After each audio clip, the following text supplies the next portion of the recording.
Just when you thought 1970s hi-fi gear couldn't get any more ostentatious, we've reached the ultimate. It's the king of all things holy chrome and wood grain. It's the stereo system that Disco Stu would have owned. We like dancing, dancing. It's the stereo system for people who drove those huge American land yacht cars and liked them that way. Yes, it's the Sound Design PLL AM/FM stereo receiver 8-track cassette recorder, model 5988. It has a total of 30 buttons, 8 switches, and 7 knobs. Just to show you how gigantic this thing is, here's a standard double cassette deck.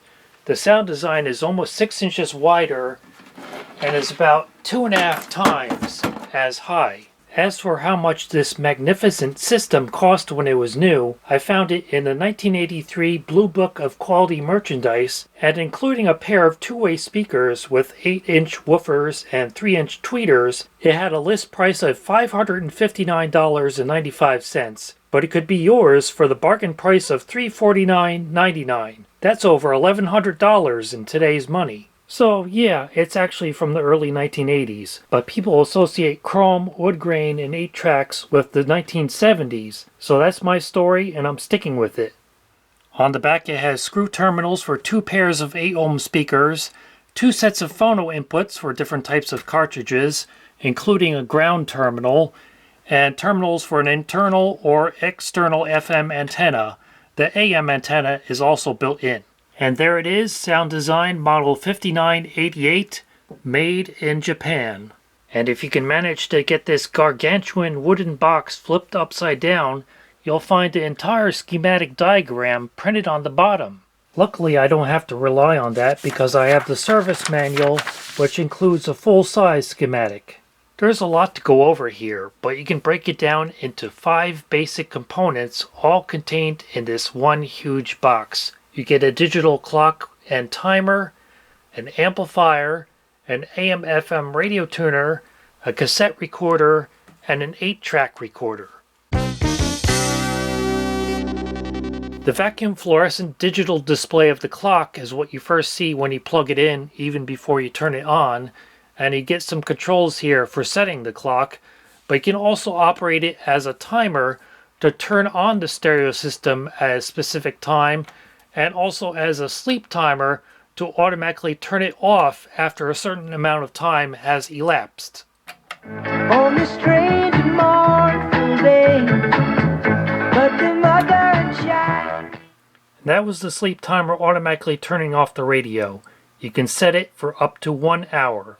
But one little quirk I noticed is that instead of having separate AM and PM indicators, or only a PM indicator like many digital clocks, when it goes to AM, it actually adds a little segment onto the P to turn it into an A, as you can see, which I find kind of strange. Here are the controls for the amplifier, which is the heart of the system. Obviously in the middle you get the large round volume control, and the typical bass and treble controls to either emphasize or attenuate the high and low frequencies, and also a balance control to shift the sound more to one side. And here are all the buttons to select the various inputs. FM Auto gives you FM radio in stereo, regular FM is mono, you also get AM radio, and 2 turntable inputs, one for a turntable with a ceramic phono cartridge, another for a turntable with a magnetic phono cartridge, and a tape mode for the built-in cassette and 8-track decks. You may notice there is no dedicated line level auxiliary input, however the ceramic phono input can double as one. The impedance won't be correct, but with most components you won't notice any difference. And one more thing I didn't mention yet is the 1/4-inch headphone jack. Of course, no stereo system would be complete without bouncing needles, flashing LEDs, that kind of stuff. So you get these 2 red LED power level indicators, which illuminate as you turn up the volume.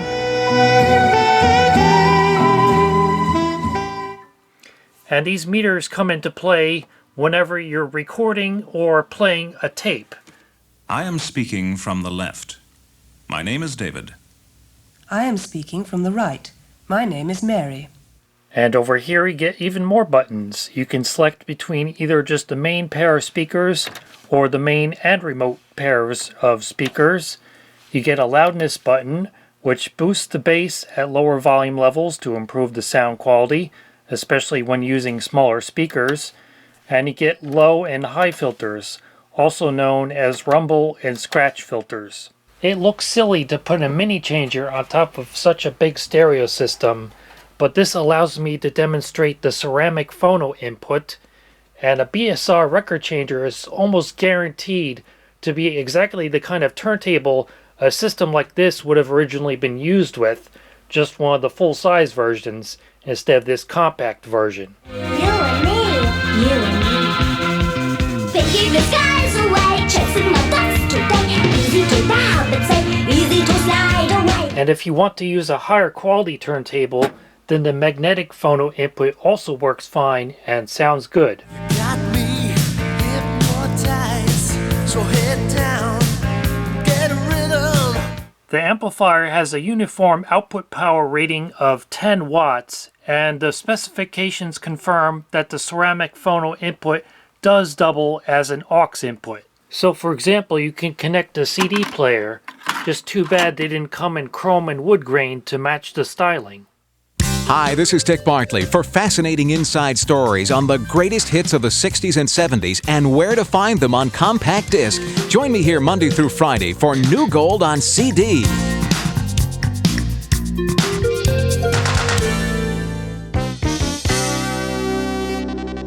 Up here is the radio tuner with a nice large analog tuning dial, although I must say the markings on it are not the easiest to read. And the dial pointer is supposed to be illuminated, but unfortunately the little light bulb in it has burned out.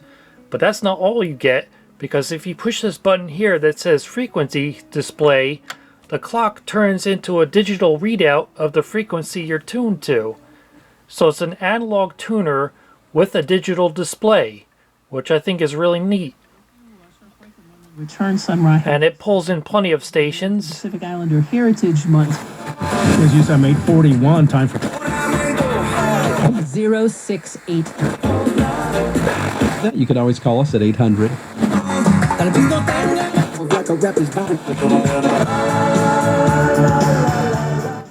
So the FM reception is very good.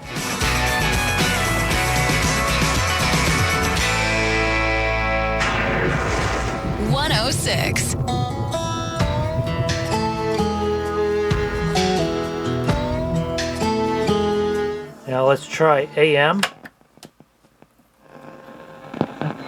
Sonic a few months back, I said, is yours is full well that the $50 million particularly the are available at Parts Authority Auto Parts. Sleep cooler.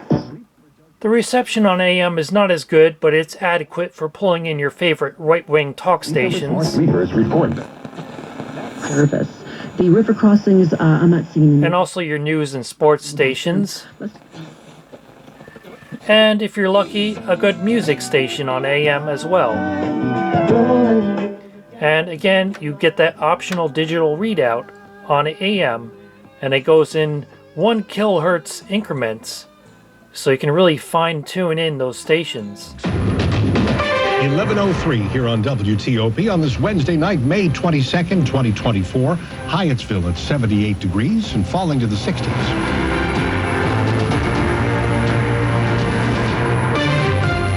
Good evening, I'm Dimitri Sotis. The top local stories we're following this hour. We do have a couple little thunderstorms that have popped up. And back over on FM, if you want to reduce the hiss of a weak FM stereo signal without needing to drop out into mono mode, that's where this high filter comes in handy.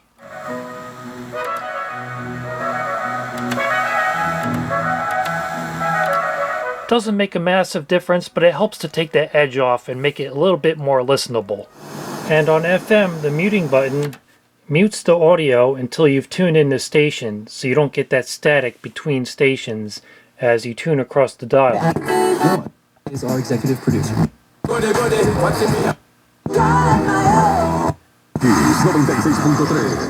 And one weird quirk is that you can invoke the frequency display at any time, even when the tuner is turned off, resulting in it giving you a totally bogus reading like 152 megahertz.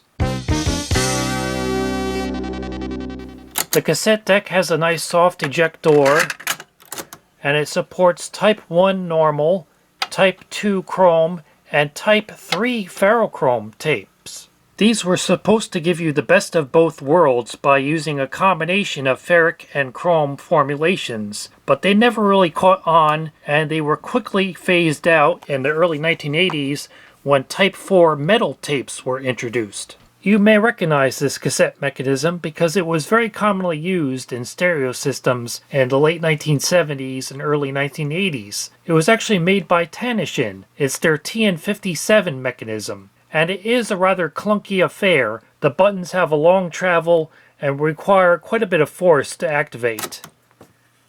But it does have quite a ferocious fast forward and rewind, and one quirk is that you can actually pause the fast forward. It does auto-stop when you're playing or recording, but does not auto-stop when you're rewinding or fast-forwarding. Part of the reason for that clunkiness is that it's very ruggedly built. It's not uncommon for these to still be working fine on the original belts, such as this one is. And keep in mind, I have not done any repairs to this entire stereo system. I haven't even cleaned the heads. All I've done is used it, and that has actually helped it improve a lot, because when I first got it, all these buttons were scratchy and had problems with crackling and channels dropping out, but simply using it more and constantly pushing these buttons to help scrape away some of that oxidation has really improved it. The specifications for the cassette and 8-track playback and recording aren't that impressive, but at least when it was new, it had a Wowin filter of 0.1% and a tape speed accuracy of within 1%, both of which are very good.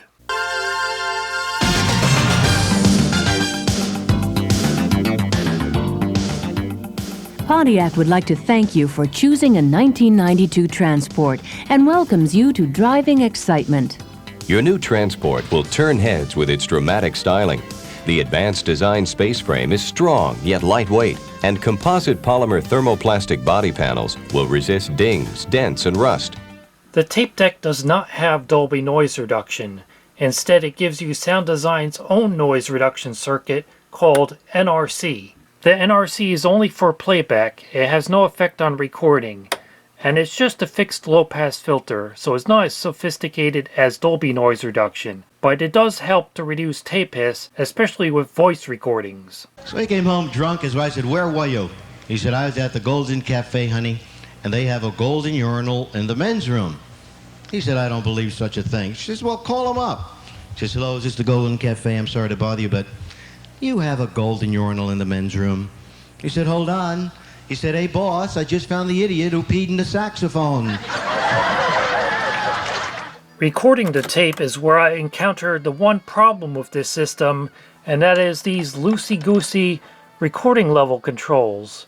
Now, they do actually still work. When I turn them up and down, you can see it affects the recording level on the meters, but obviously this is not correct, and this knob is not even the right one because it should match the other ones. Nonetheless, I'll give you a little sample of something I recorded from FM radio to Type 3 ferrochrome cassette tape.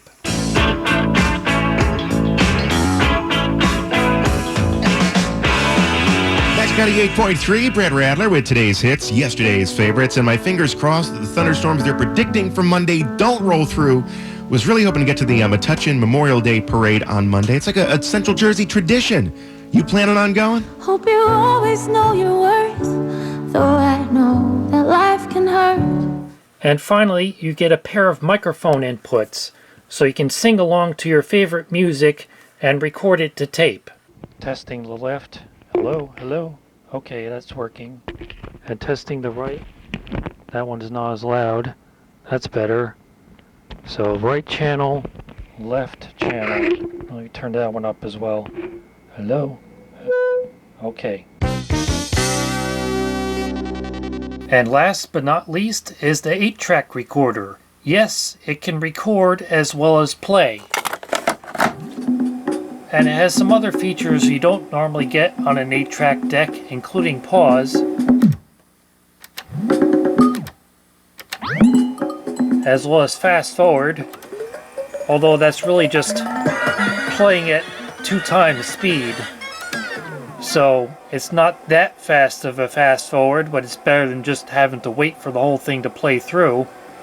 You also get auto eject, either after the end of each program or after the end of the entire tape. And you also get a button to power eject it, instead of having to manually yank it out of the hole, like you normally do on an 8-track player. The 8-track deck also uses a mechanism made by Tanishin, the TN999. But unfortunately, like so many later 8-track mechanisms, it uses a plastic head carrier which has cracked with age. You can see it right there in the upper right corner where the plastic has cracked. And in my experience, if you try to use regular super glue to glue that plastic back together, as soon as you tighten down the head, it's just going to split apart. But luckily, in the past, I've had good luck using this Loctite plastics bonding system for hard-to-bond plastics.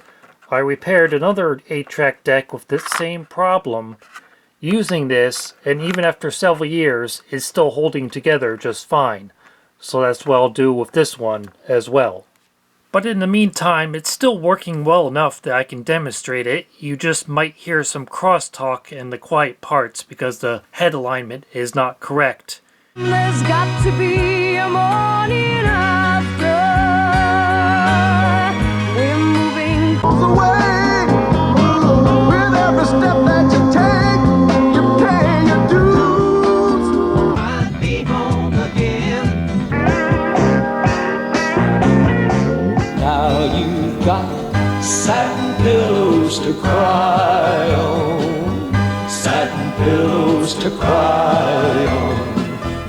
Got nothing else to rely on. And even with that head alignment problem, this sounds very good for an 8-track player.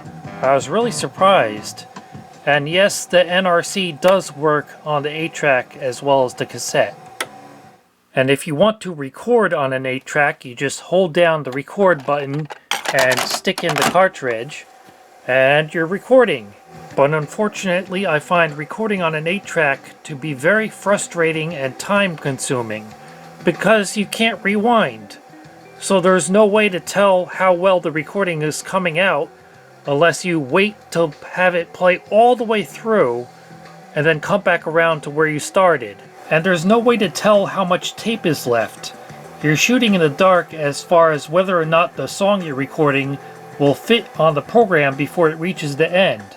Nonetheless, I did make some recordings from the radio to 8-track, so I'll give you a sample of what that sounds like. Hanging out in the back sunroom on the patio, and that song comes on, it just sounds and feels like summer. It's Magic 98.3 with the most music all weekend long, keeping it fun and upbeat. I mean, we always do, but I feel like we have upped our game even more because that's just everybody's mood, right? Celebratory. Dua Lipa always gets you on the dance floor. It's her latest Houdini on Magic. And yes, you can use it to copy an 8-track to a cassette or a cassette to an 8-track, although I imagine the former was much more popular than the latter when this was new, and 8-tracks were on their way out, and people were replacing them with cassettes. Here's a look inside, and aside from some cobwebs and dead spiders, it was surprisingly clean in here. The tuning dial mechanism is flywheel weighted, and there you can see that tiny little burned out light bulb in the dial pointer. It looks like there's provisions for 2 other light bulbs to be installed to backlight the tuning dial, which definitely would have been useful, but I guess with this digital readout, they thought the analog dial was of less importance. Here's a look into the cassette mechanism. It uses a Mabuchi motor, and the belts are still fully intact. They don't show any signs of melting and turning into goo like so many other old belts do, but they definitely could stand to be changed. And it has a nice big metal flywheel in there. There's the 8-track mechanism. It has a Nippon audio motor, and there you can get a better look at the crack in the plastic head carrier. But the belt is still fine. You don't want it to be too tight because that'll strain the motor and actually increase the wow and flutter. So it's okay if it has a little bit of slack, just as long as it's still good enough to run the mechanism. And there are those 2 recording level potentiometers. And yeah, obviously that's not correct. So that needs to be tightened. I think what happened is that when you go to pick this huge thing up, there's no handle to help you, so you tend to grab onto the knobs. And these 2 just happen to be in the middle where you're most likely to hold onto them to pick it up. So that put a lot of extra force on these. And unfortunately, I will need to remove this front panel to tighten these. And as for our date of manufacture, I found one on the 8-track mechanism, November 10th of 56. But that's not 1956, that's 56 of the Japanese Showa calendar, which corresponds to 1981. I know I have a reputation of being an apologist for cheap audio components. Yeah, guilty as charged. But I must say I'm very impressed with the Sound Design 5988. Despite its totally over-the-top styling, nothing on it feels flimsy or gimmicky, and the fact that it's all still working perfectly with no repairs needed deserves to be applauded. And come on, who can't be a sucker for the wood grain, all this chrome, the vacuum fluorescent display, analog meters, and flashing red LEDs? I wouldn't pay the highly inflated prices that I know eBay sellers are going to start charging for this model in the wake of this video, but if you ever happen to come across one of these, it's definitely worth picking up. If you can lift it, which is going to be a challenge. Just snap your fingers and I'm walking like a dog hanging on your lead. I'm in a spin, you know, shaking on a string, you know.